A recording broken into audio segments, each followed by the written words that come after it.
aquí es que si le doy a...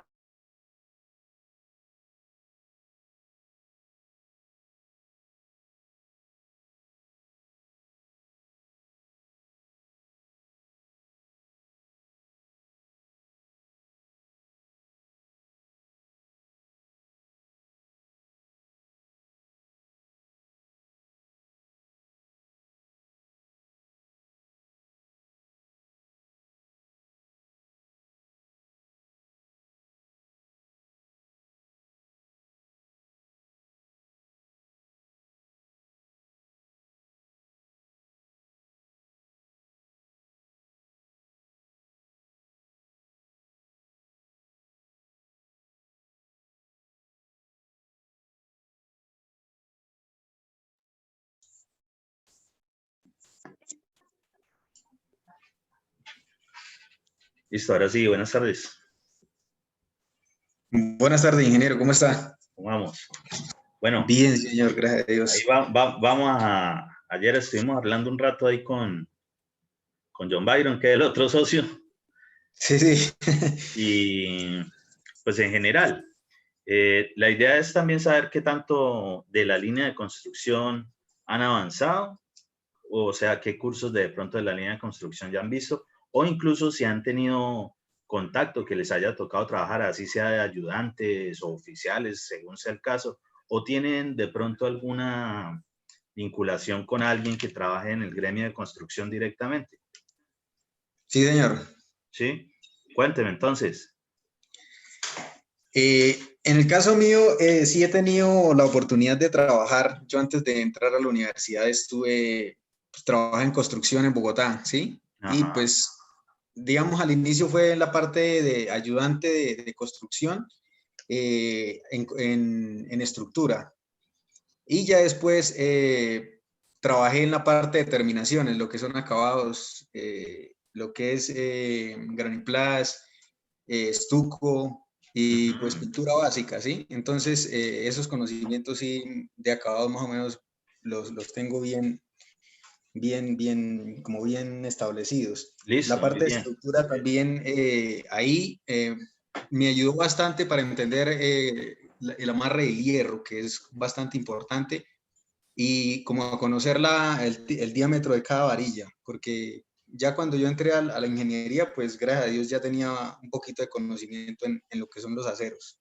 Perfecto. Sobre eso, pues igual, precisamente cuando estemos en la parte del refuerzo, haremos bastante énfasis en eso, en cómo son realmente ese tipo de uniones de los refuerzos, cuándo identificar en un plano de entradita que uno puede, sin hacer ningún cálculo, sin utilizar ninguna calculadora mágica ni nada por el estilo, de una vez, digamos, lograr identificar si más o menos tiene coherencia o no.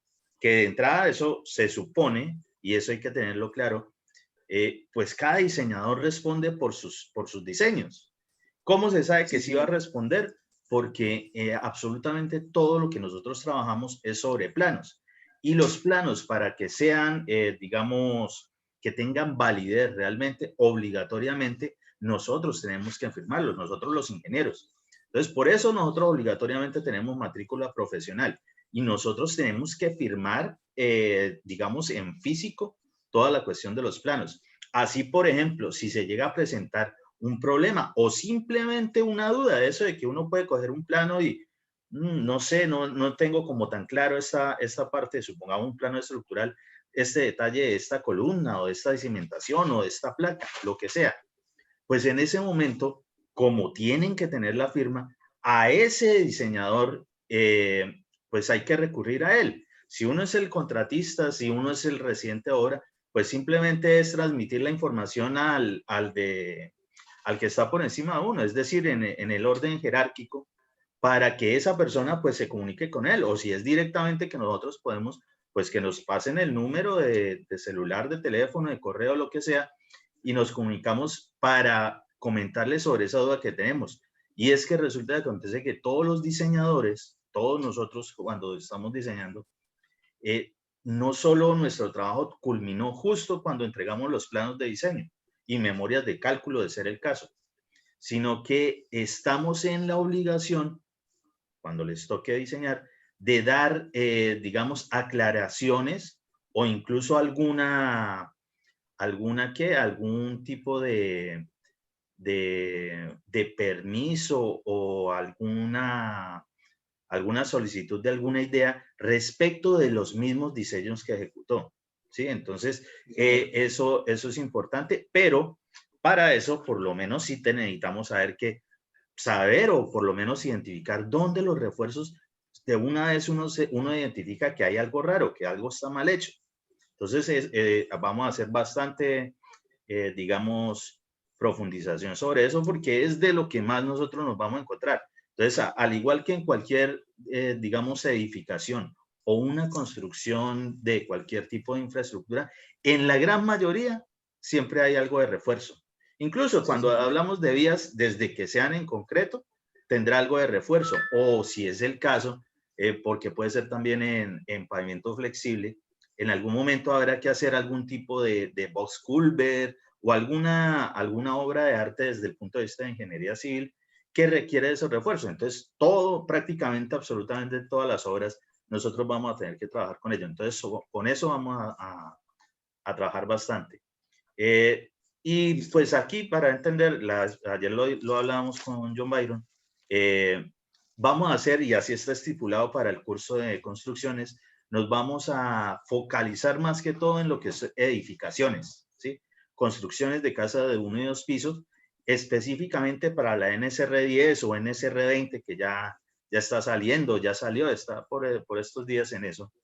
El título E, ¿sí? El título es precisamente construcciones de casas sismorresistentes de 1 y 2 pisos. Y ahí hay un poco, y por favor de una vez para que lo tengan en cuenta, váyanla buscando si no la tienen, hay un poco de todos los títulos de la NSR 10 o NSR 20 ya, todos tienen un glosario, ¿sí?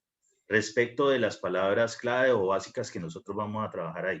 Entonces, por ejemplo, respecto de construcciones, ahí en ese título hay un buen glosario para poder identificar y saber, digamos, la terminología técnica sobre todo esto que vamos a estar trabajando.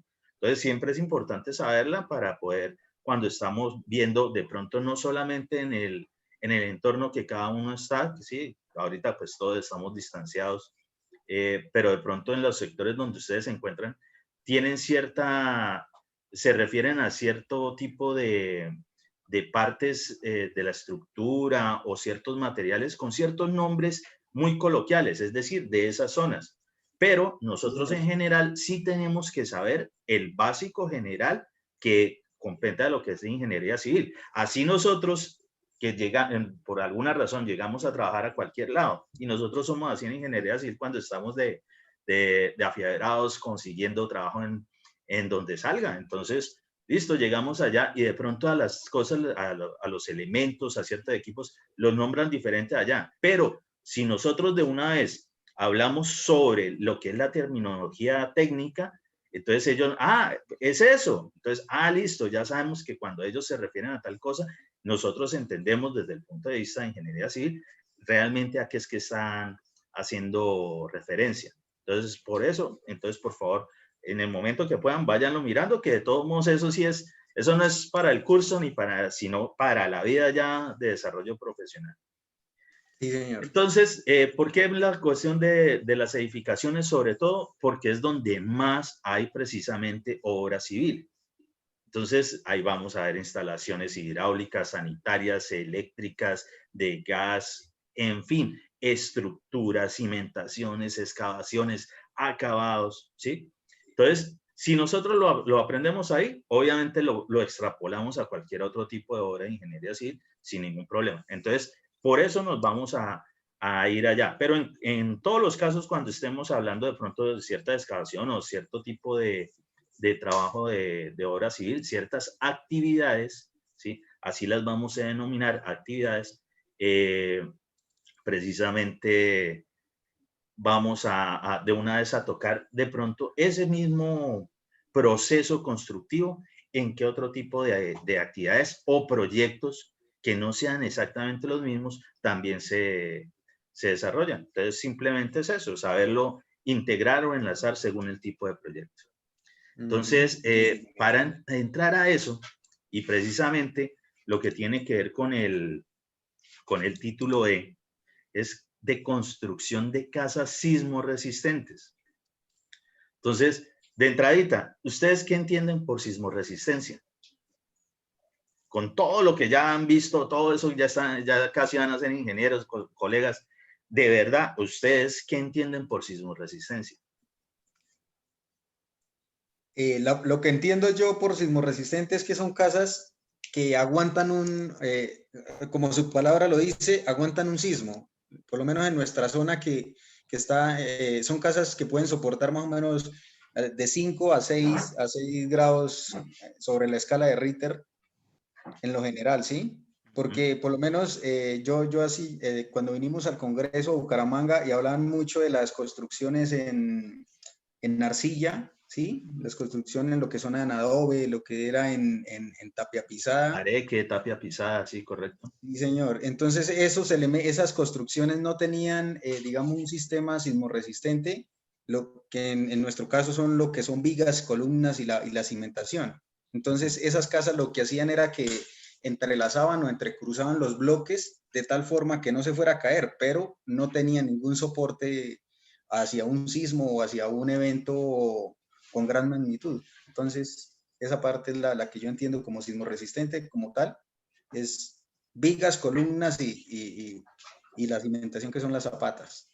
Ok. John Byron, ¿qué entiende por sismo resistencia?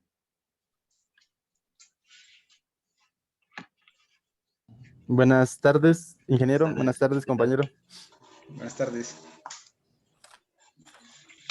Pues por sismo resistencia Suyo, su concepto. quiere decir un método de construcción el cual esté capacitado para resistir un sismo. Sí, para ello pues hay varios métodos, tradicional y el moderno. Bueno, y pues, sabemos que el tradicional pues sabemos que depende del suelo y la estructura como tal. Y el moderno ya vendría siendo una complementación del suelo, la estructura y los disipadores y esos elementos de tecnología que ayudan a amortiguar. Ok. Bien, sí, sí, obviamente eso está entendido que es eso. Y sí, efectivamente, sismo resistencia es porque es resistencia a los sismos. ¿Qué pasa con los sismos? Ya lo vamos a ver en unos videitos cortiticos, pero como para tener bien claro qué es eso, porque a partir de eso, teniendo claro qué es el concepto de sismoresistencia y por qué es que hay que construir obligatoriamente para nosotros, desde el punto de vista de construcciones sismoresistentes, por qué es esa importancia y precisamente a qué es que hace referencia eso, o sea, cuál es la gracia de poder construir así, porque digamos que si es, así como lo decía John Byron, de la tradicional a algo sismorresistente, pues seguramente es que tiene algo adicional. Desde que tenga algo adicional, y eso tenemos que tenerlo claro, todo en construcción cuesta, ¿sí? Cuesta la mano de obra, cuestan los materiales, cuestan los equipos, cuesta la maquinaria, todo cuesta. Entonces, entre más se le meta algo, pues más costoso es. Entonces, ahí viene digamos, una relación, se intenta buscar como siempre el equilibrio entre lo que es el costo, ¿sí? Y lo que es la parte de seguridad, ¿sí? La parte de responsabilidad que nosotros le aportamos allí. Entonces, esa parte de buscar ese equilibrio entre que no sea demasiado el costo, pero tampoco que no tenga, digamos, nada de resistencia, pues nosotros debemos buscar esos puntos allí. Lo otro también ya, entonces, se tienen en cuenta otros factores adicionales, pero pues básico, eso es lo que nosotros tenemos que hacer. ¿Qué es lo que ocurre en general? Ya lo miramos bien.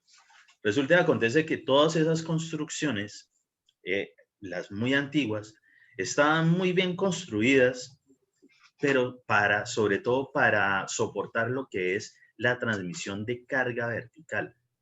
Entonces, ¿qué son cargas verticales? Es todo eso que nosotros hacemos en esos monachitos de dibujar vigas, que algunas son triangulares, que otras cuadradas, que otras puntuales, cuando son precisamente dibujadas de arriba hacia abajo, de abajo hacia arriba, es decir, verticales.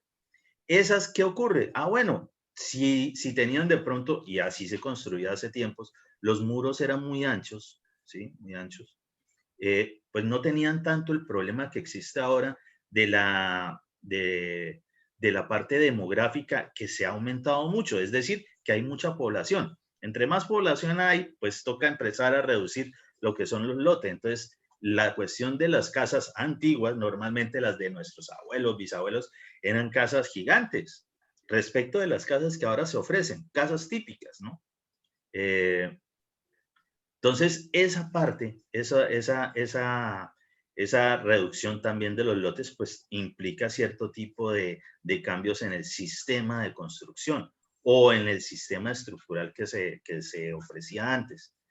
Entonces, esas casas antes, que eran muy grandes, de muros muy grandes, muy gruesos, ayudaban a que la transmisión de carga vertical se diera muy bien, pero no se tenía en cuenta otro tipo de movimientos y que normalmente cuando estamos en la línea de estructuras son todas esas cargas horizontales que nosotros les ponemos.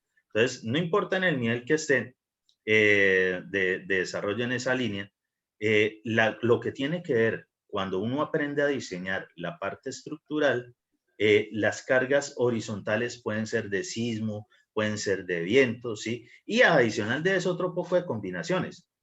Pero, ¿qué es lo que quiere decir con eso? Que no solamente es una transmisión de carga, sino que esas fuerzas horizontales van a generar unos movimientos en la estructura. Eso se denominan desplazamientos, pero ese desplazamiento específico, ya cuando hablamos de edificaciones desde el punto de ingeniería civil, es lo que conocemos nosotros como deriva, ¿sí? La deriva. Esa acumulación de desplazamientos por piso que se va generando en una edificación. ¿Qué pasa con la dichosa deriva para nosotros en Colombia específicamente? Que en nuestro documento de construcción sismo resistente es un decreto, ¿sí? El reglamento, es decir, nosotros tenemos que cumplir esa ley, tiene determinado hasta el momento de que la deriva no puede superar el 1%. El 1% del desplazamiento completo de esa edificación. Nosotros, pues esa NSR10 tiene muchísima base de lo que son los documentos de construcción sismo resistente del Código de Estados Unidos, Código gringo, ¿sí? El ACI. Pero, por ejemplo, respecto de la deriva, nosotros tenemos más restricción incluso que en Estados Unidos. Es decir, allá ellos admiten mucho más del 1%. Nosotros no. O sea, ahí viene la cuestión de que se convierte todo el mundo en más papistas que el Papa. Pero bueno, lo pusieron así, nos toca así. ¿Qué implica eso? Ah, bueno, que la estructura como tal de una edificación debe soportar de forma tal que impida que cuando se presenten esas fuerzas horizontales, ya sean vientos, sismo, demás, el desplazamiento de la estructura no sobrepase eso. ¿Para qué? Precisamente para que ese bamboleo que va a tener esa edificación no genere problemas estructurales y que ocurra el colapso. ¿Qué pasa con los diseños realmente que nosotros hacemos? Entonces aquí es donde no se le puede decir a nadie, esto solamente lo entendemos entre ingenieros civiles, y es que realmente las estructuras que nosotros diseñamos es para que aguanten, ¿sí? Hasta cierto tipo de sismos, pero cosa tal de que permitan en ese tiempo, antes del colapso, antes de que se caiga esa vaina, que los habitantes logren salir de esa edificación y busquen un lugar seguro. Eso realmente es la parte de sismoresistencia. Ahora, que algunas resisten mucho más que otras, sí. ¿Por qué? Pues porque tienen un tipo de diseño estructural más robusto o más adecuado a las condiciones de la zona. Pues que todas también las depende zonas, del terreno.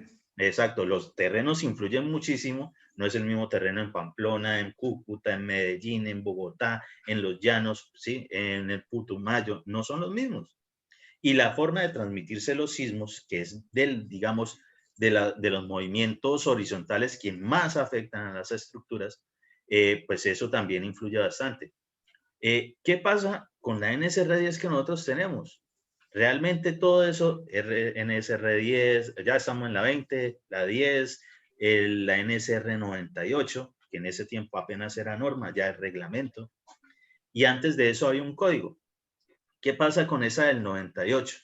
Resulta y acontece que es que en Colombia hubo un sismo, ahorita lo vemos por ahí rapidito, un sismo, sí, un terremoto realmente, o sea, en cuestiones de escala fue devastador. El terremoto realmente es cuando existe el desastre y hay pérdidas de vidas en forma.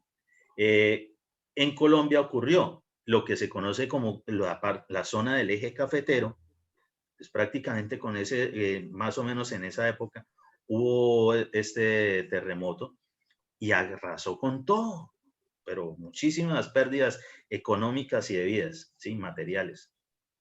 ¿Qué pasó? Ah, bueno, pues los ingenieros en ese tiempo, los ingenieros civiles en Colombia, e incluso del exterior, vinieron a analizar. Por eso es que ese análisis fue de eso que quedó, de las ruinas o incluso de las que quedaron en pie. ¿Qué fue lo que pasó? ¿Por qué estas sí están en pie y por qué estas se cayeron? ¿Por qué si estos dos vecinos están caídos, por qué este está en pie? Entonces empezaron a revisar cuáles tipos de materiales lograban identificar allí. Y se dieron cuenta, y ahí sí la cuestión de todas esas construcciones normalmente de bareque, tapia pisada, sí, muy tradicionales. Resulta y acontece que no tenían mayor, precisamente, componentes estructurales para resistir esos movimientos horizontales. Resistían muy bien las cargas y por eso duraron durante muchísimos años en pie. Pero vino el terremoto en forma, el sismo fuerte, ese que quiere que lo recuerden como es, y generó todo eso. Eso precisamente, empezar a mirar esos materiales, identificar qué le pasó a esto, por qué fue que se cayeron, qué era lo que, en dónde fue que resultó el punto de afectación grave para todas esas edificaciones. Eso es el estudio de patología. Por eso la última de las asignaturas que ustedes ven junto con instalación hidráulica y sanitaria es patología estructural. ¿Sí? Muy importante. Entonces, es eso, es entender qué es lo que pasó y cómo se puede corregir. Entonces, a partir de allí fue que en Colombia se empezó con esto de estas nuevas normas y reglamentos para acondicionar las formas de construcción y diseño de ingeniería civil. ¿Qué quiere decir eso?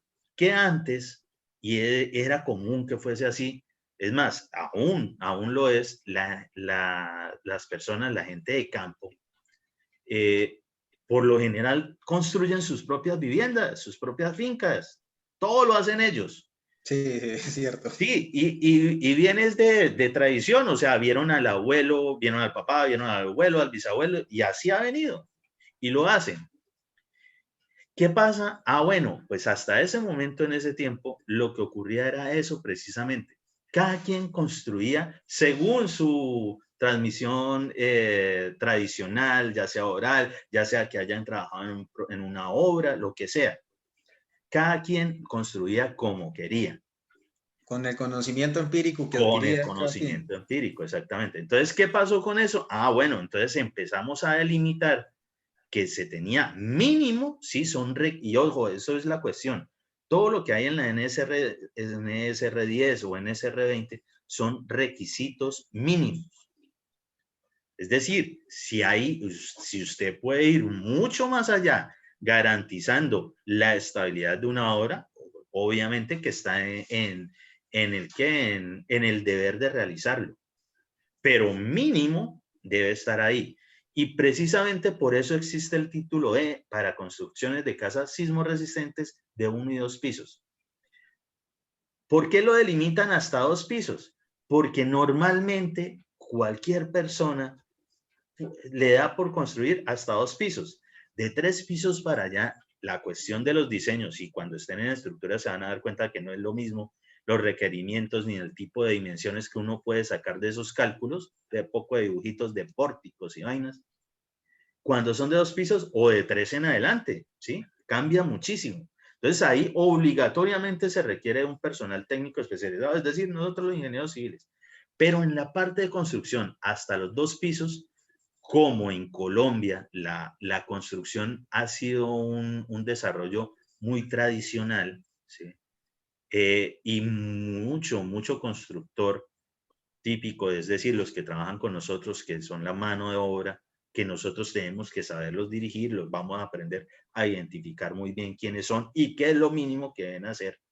Ellos precisamente podían estar construyendo eso. Y en Colombia intentan hacerlo así, incluso todavía. Ya ha mermado la cuestión. Ya normalmente, casi siempre uno ve algún tipo de vallita que dice curaduría urbana, es decir, que han intentado desde el punto de vista legal que los ingenieros civiles sí les generemos los diseños y requieren de arquitectos y requieren de diseñadores de instalaciones, en fin, de lo que sea. Entonces, ¿qué pasa aquí? Que estos que aún están construyendo de esa forma tradicional y que de pronto no es tan legal, pero se hace aún en el país, para que por lo menos cuando lo hagan con los requisitos mínimos cumpliendo. Entonces, por eso el énfasis es en ese, para que cualquiera de los que medianamente se dedican a construcción, oficiales, maestros de construcción, por lo menos sepan también cómo es lo mínimo que deben tener en cuenta al momento de ejecutar las obras, ¿sí? Entonces, eso es lo que de entrada hay que tenerlo claro y hay que saber precisamente eso. Y ojo, muchas veces nos vamos a encontrar con trabajadores de la construcción, es decir, nuestra mano de obra, que llevan más del doble de la vida de nosotros, 50 años haciendo las cosas. Y no necesariamente llevan 50 años haciéndolas bien. Entonces, Sí, eso señor. tienen que tenerlo en cuenta muy bien y por eso es que nosotros somos los que tenemos que saber muy bien cómo son todos los procesos reales constructivos que cumplan para que la edificación o la obra civil de infraestructura sea sismo resistente, es decir, que aguante los movimientos sísmicos, aparte obviamente de los análisis de cargas verticales que deben resistir, ¿sí? Muy bien, entonces de entradita vamos a mirar estos videitos.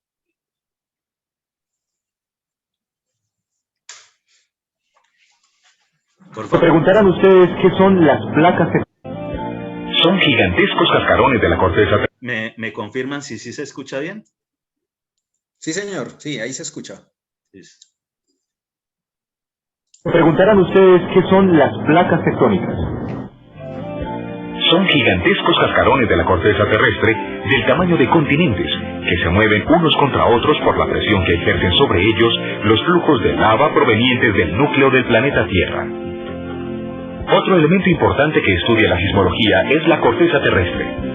Esta es, por llamarla así, la piel de la Tierra, relativamente delgada comparada con el tamaño total del planeta.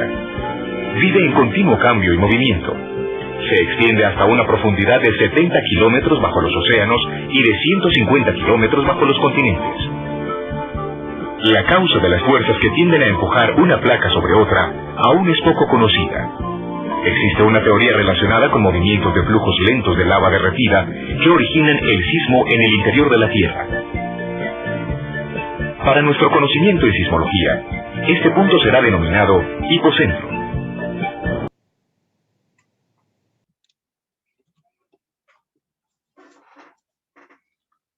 Bueno, aparte, obviamente esos conceptos se deben tener desde geología y demás. Normalmente uno escucha cuando existen la cuestión de los sismos, hablan es de epicentro, ¿no? Entonces, el hipocentro, que es lo que se nombra aquí, es el punto interno bajo el suelo y el epicentro es esa proyección vertical justo a la superficie. Entonces, por eso es que se ubica, el epicentro fue en la región tal. Ah, bueno, eso significa de que no es que haya sido en la superficie porque los sismos no son, digamos, sobre la superficie del terreno, son cuestiones internas. Entonces, es epicentro en la parte superior, hipocentro, la proyección vertical, justo donde sí se origina. Normalmente se supone que la teoría de placas tectónicas es una teoría, es como lo más cercano a la realidad, ¿sí? Entonces, más o menos es eso, esas capas tectónicas, esas, digamos, masas de terreno obviamente muy grandes, eso, el estar chocando unas con otras, son las que generan ese tipo de liberación de energía que se traduce específicamente en los sismos. Ok.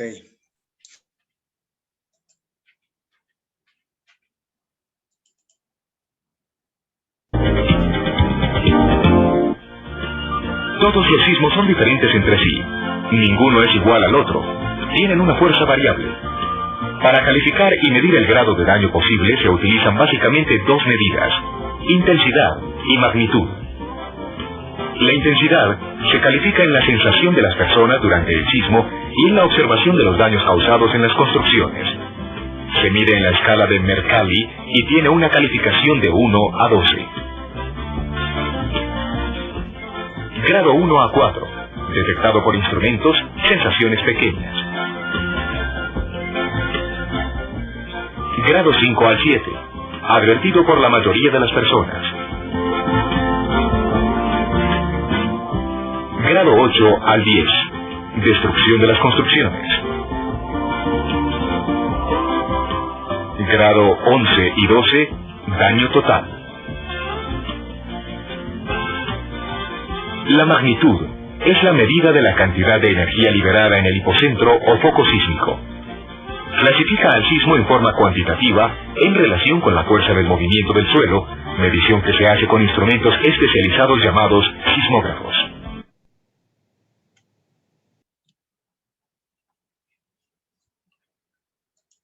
Ok. Ingeniero, teniendo en cuenta ese video, entonces, digamos, la norma sismorresistente nos llevaría hasta 8, ¿cierto? 8 o 10, que es donde inicia la destrucción de ya las cosas. A partir de 8. Sí, incluso casi que de 7 para allá es lo que ya se conoce como terremoto, ¿sí? Y de hecho, en la escala de Richter, que es la de magnitud, precisamente todo, ya cuando es terremoto, es cuando definitivamente se acabó todo, o sea, todo colapsó, ¿sí? No hubo el tiempo para que las personas que habitaban las edificaciones alcanzaran a salir a un lugar despejado y seguro. En un terremoto es inmediata el colapso de las edificaciones y por ende quedan atrapadas los habitantes en ellas. Entonces, de una vez obligaciones, pérdidas de materiales y pérdidas de vida. Normalmente de la parte de la escala de la 7 hacia abajo, pueden presentarse daños materiales, pero por lo general, o la idea al construir desde el punto de vista de sismo resistente, es que no se generen las pérdidas de vida, es decir, que no colapse la edificación antes de que los habitantes puedan salir de ella, ¿sí?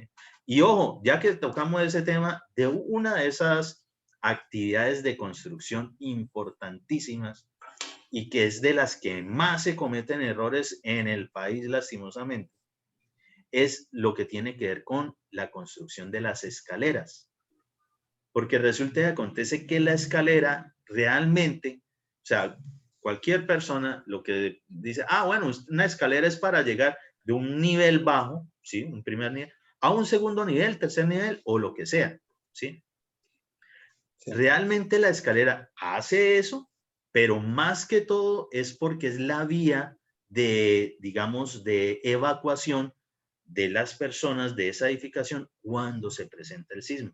De hecho, que es normativa que en cualquier edificación en altura, lo que sea, a partir de los 5 pisos es obligación que tengan ascensor. Entonces, de 5 pisos para arriba siempre tienen ascensor.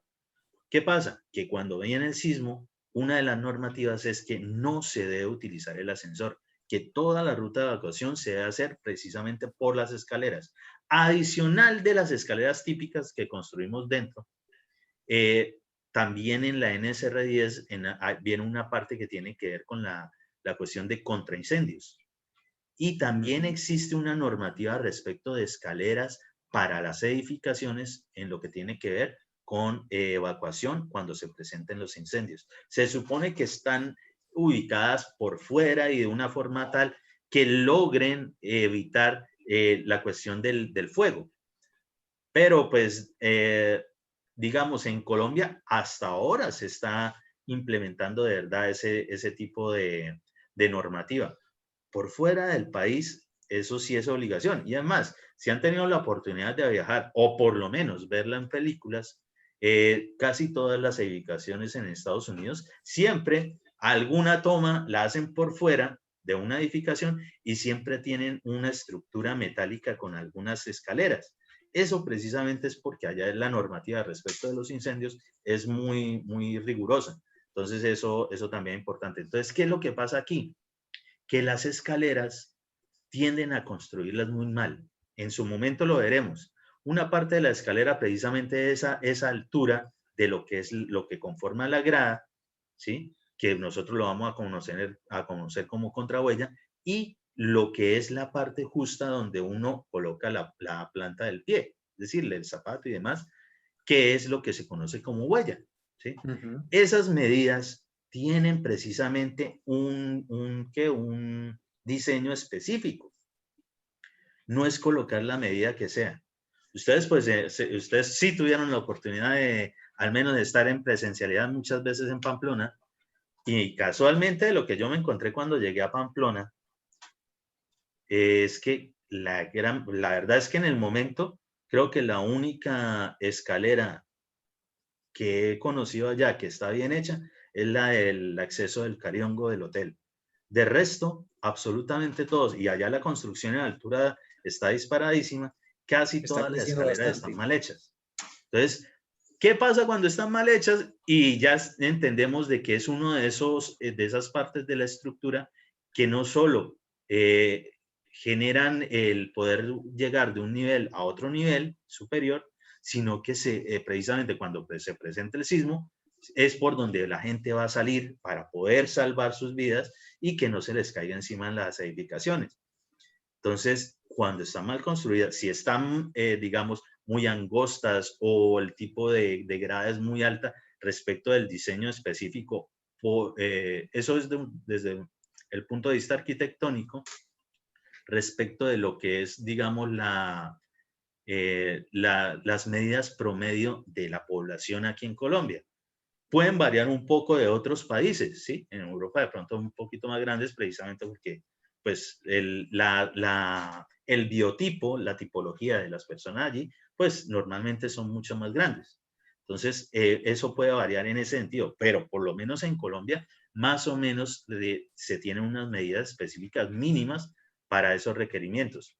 ¿Qué pasa cuando son muy grandes? Ah, pues que perfectamente, si se presenta un sismo, la gente empieza a bajar por la escalera y eso puede generar de que la gente pues caiga, simplemente. Sí, cualquiera, o que sea muy angosta o que sea muy alta, son problemas en eso. Adicional de eso, si las escaleras ni siquiera les hacen una buena cimentación al inicio, si no están bien ancladas al resto de la estructura, ¿sí? Cuando lo veamos los procesos vamos a entender por qué es eso. Si eso no está bien hecho, pues normalmente las escaleras se diseñan también bajo los mismos parámetros de cargas verticales y cargas horizontales. Y si de una vez con el primer sacudón se cae la escalera, pues ¿qué hace el resto de gente que está viendo ahí? Saltar, porque no les queda de otra. Se nos cayó precisamente la vía de evacuación. Entonces la escalera, lastimosamente, es algo que por lo menos los que son constructores empíricos las hacen como quieren y no tienen en cuenta nada de ello. Y es uno de esos elementos estructurales muy importantes precisamente para la cuestión de las evacuaciones y lo que tiene que ver con la parte de sismo. ¿Listo? Listo, ingeniero.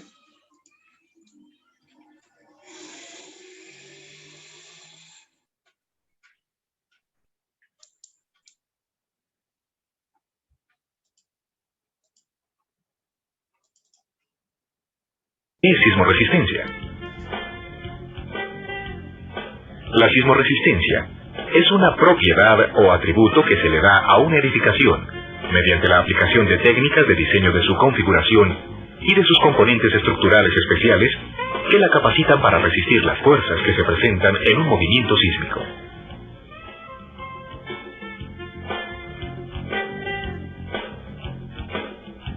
La construcción física de una edificación tiene una etapa previa que es el diseño.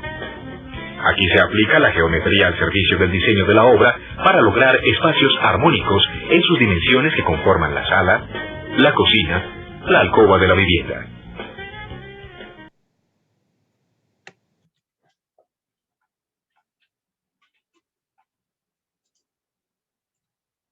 Sí, pues digamos que ahí también está precisamente con el refuerzo de eso mismo que están diciendo, de lo que era la parte de sismoresistencia, y en sí precisamente eso parte de un buen diseño.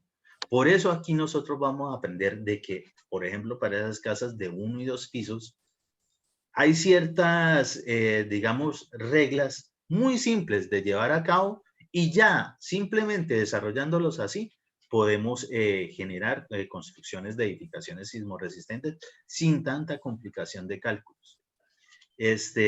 Muchachos, esta sesión ya va a terminar. Ya les envío el nuevo link ahí al Teams.